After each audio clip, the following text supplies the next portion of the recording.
Hello,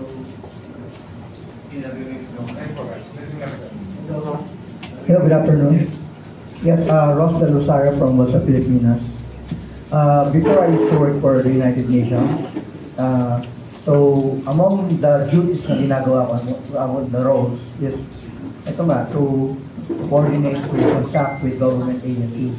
And doon ko naranasan talaga na napakahirap, napakalaki ang red tape, it's bloody red.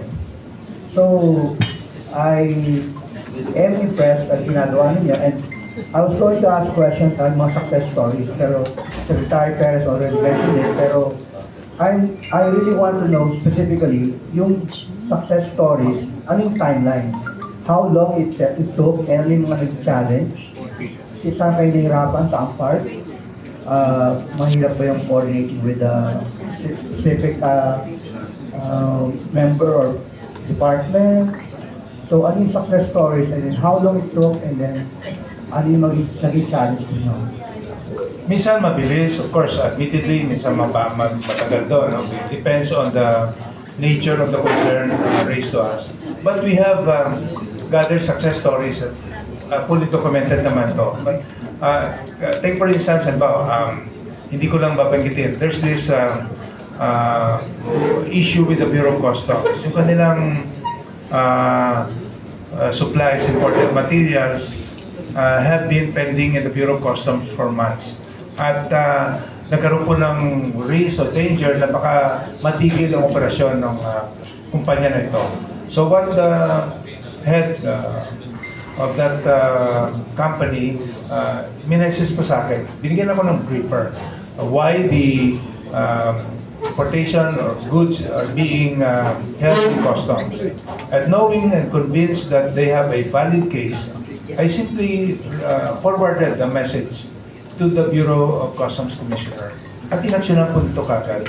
Yung po sinasabi ko, sometimes yung problema, red tape, ay doon po sa baba. Yung sa taas po hindi nila alam. And until people complain to us, we will not be able to address them. Ngayon, kung yung sa mga long-term naman ng mga problema, we are not yet at liberty to tell kasi ito po ay medyo sensitive. Ang ginagawa po natin, we call for clarificatory meeting.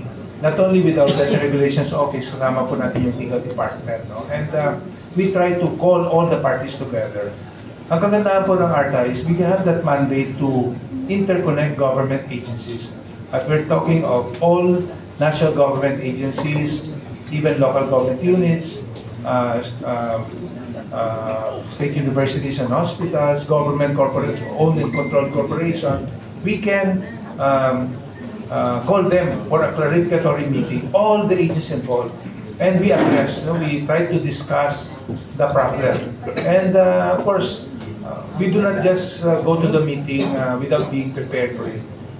Pinapag-aral po natin ito sa ating Data Regulations Office, try to study the laws involved, the principles involved, and when we come to that meeting and we're able to share them, our concern, medyo ano po naman, chances are they respect our recommendation.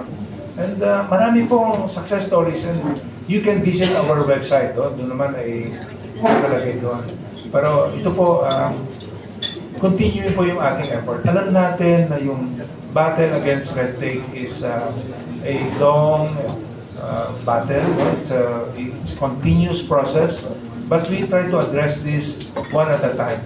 At meron po tayong mga short-term solutions and long-term solutions. Ito pong isa sa mga long-term solution natin, itong sabi natin yung RIA, Regulatory Impact Assessment. Ito pong aking senior earlier na program on the PIDRIS, Philippine Business Regulations Information System, pati na po yung RTMIS on capacitating agencies to upload their citizen charter. Ito po yung ating electronic complaints management system. Ito po our report cards. All of these are really designed to work out a long and lasting solution to the problem. But in terms of immediate urgent concern, what we do, we immediately call for a clarificatory meeting on a case-to-case basis. And we have done that in the past. Concerns raised to us by ambassadors, by chambers of commerce, at recently po nagkaroon tayo ng memorandum of agreement with the chambers of commerce, with the practically all the chambers of commerce. Recently nga with the Makati Business Club, no? At meron silang tayong dinidevelop na ease of doing business portal. No? Sila din may dinidevelop na portal. Yung German-Philippine Chamber of Commerce, meron din silang portal. The use of the technology, sometimes even artificial intelligence, will really be able to help us address issues more expeditiously and in a more decisive manner.